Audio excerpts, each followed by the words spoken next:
সম্মানিত ভিউয়ার্স, আসসালামু আলাইকুম। সবাইকে স্বাগত জানাচ্ছি টেক মাসুদ বিডি চ্যানেলের পক্ষ থেকে আরেকটি নতুন টিউটোরিয়ালে। আপনারা সকলেই অবগত আছেন, বর্তমান সরকার সরকারি চাকরিজীবীদের জন্য নতুন পে স্কেল গঠন করার নিমিত্তে পে কমিশন গঠন করেছে। এই পে কমিশন সকল নাগরিকের মতামতের ভিত্তিতে একটা রিপোর্ট প্রকাশ করবেন এবং সেই রিপোর্টের উপর ভিত্তি করে পে স্কেল কার্যকর করা হবে।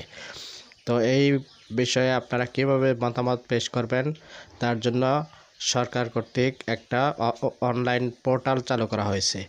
তো আজকের ভিডিওতে আমরা দেখব কিভাবে সকল নাগরিক আমরা আমাদের পে স্কেলের উপর মতামত প্রদান করতে পারবো। তো এই কাজটি করতে হলে প্রথমে যে কোনো একটি ব্রাউজারে চলে যেতে হবে। তো আমি ক্রোম ব্রাউজারে চলে গেলাম। ক্রোম ব্রাউজারে চলে গিয়ে এখানে ঠিকানা লিখতে হবে, অ্যাড্রেস বারে লিখতে হবে paycommission2025.gov.bd। এটা লিখে যখন সার্চ করে দেব তখন এরকম একটা ওয়েবসাইট চলে আসবে। তো এটার উপর আমাকে ক্লিক করে দিতে হবে।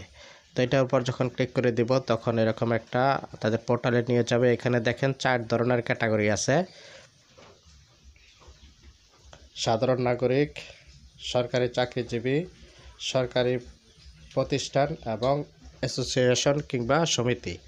তো এখান থেকে একটা কৌশল অবলম্বন করবেন। যারা সরকারি চাকরিজীবী আছেন তাদের ফ্যামিলির যতগুলি সদস্য আছে, যাদের আলাদা আলাদা সিম কার্ড আছে, মোবাইল নাম্বার আছে, তাদের প্রত্যেকের মোবাইল নাম্বার দিয়ে আপনি সাধারণ নাগরিক এই পোর্টালে প্রবেশ করে আপনি আপনার মতো করে মতামত প্রকাশ করবেন, মতামত জমা দিবেন। আর যারা সরকারি যেহেতু আমি সরকারি চাকরিজীবী, সেহেতু আমি এখন সরকারি চাকরিজীবী এটার উপর ক্লিক করে দিলাম। তো যারা সাধারণ নাগরিক তারা সাধারণ নাগরিক এখানে ক্লিক করে দিবেন। ক্লিক করে দেওয়ার পর নিচের দিকে দেখেন বিভাগ জেলা, এটা যে ডান পাশে যেই ড্রপডাউন মেনু আছে এটাতে ক্লিক করে এটা ফিল আপ করে দিতে হবে। ফিল আপ করে দেওয়ার পর নিচের দিকে যে নীল কালিতে শুরু করুন বাটন আছে এখানে ক্লিক করে দিতে হবে। এখানে ক্লিক করে দেওয়ার পর এই যেরকম একটা ফর্ম চলে আসবে।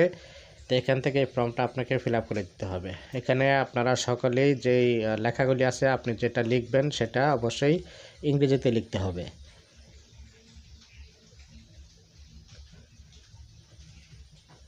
দেখুন এখানে যত কিছু আছে, আর যেগুলি বৃত্তের মতো দেওয়া আছে এগুলি শুধু বৃত্তের ভিতরে যখন টাচ করবেন তখন এটা ফিল আপ হয়ে যাবে।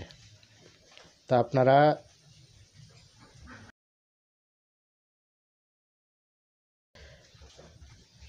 এটা ফিল আপ করে দেবেন। ফিল আপ করে দিয়ে নিচের দিকে পরবর্তীতে ক্লিক করে দিলে পরবর্তী পেজে নিয়ে আসবে।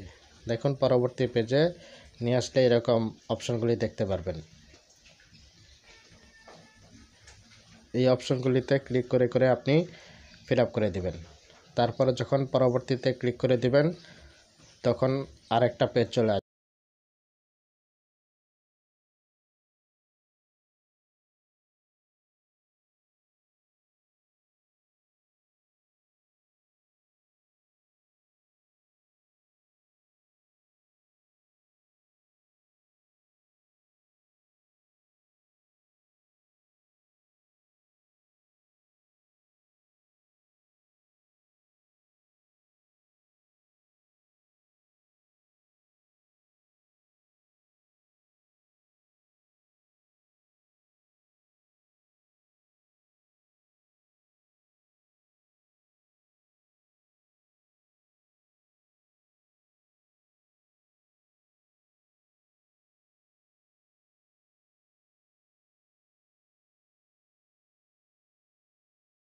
সব কিছু কমপ্লিট হয়ে গেলে সর্বশেষ পেজে যখন ফিরে আসবেন তখন আপনার যেই তথ্যগুলি ফিল আপ করেছেন সবগুলি দেখাবে। এখান থেকে ইচ্ছা করলে এডিট করতে পারবেন। পরবর্তীতে এখানে জমা দিন এই বাটনে ক্লিক করে দিবেন। চূড়ান্ত জমা দিন বাটনে ক্লিক করে দিলেই আপনার সামনে এরকম একটা পপ মেনু আসবে এবং আপনি সফলভাবে এটি জমা দিতে পেরেছেন। তো এইভাবে আপনি আপনার মতামত অবশ্যই আগামী 15 তারিখের মধ্যে 15 অক্টোবরের মধ্যে জমা দিয়ে দেবেন। ধন্যবাদ সবাইকে।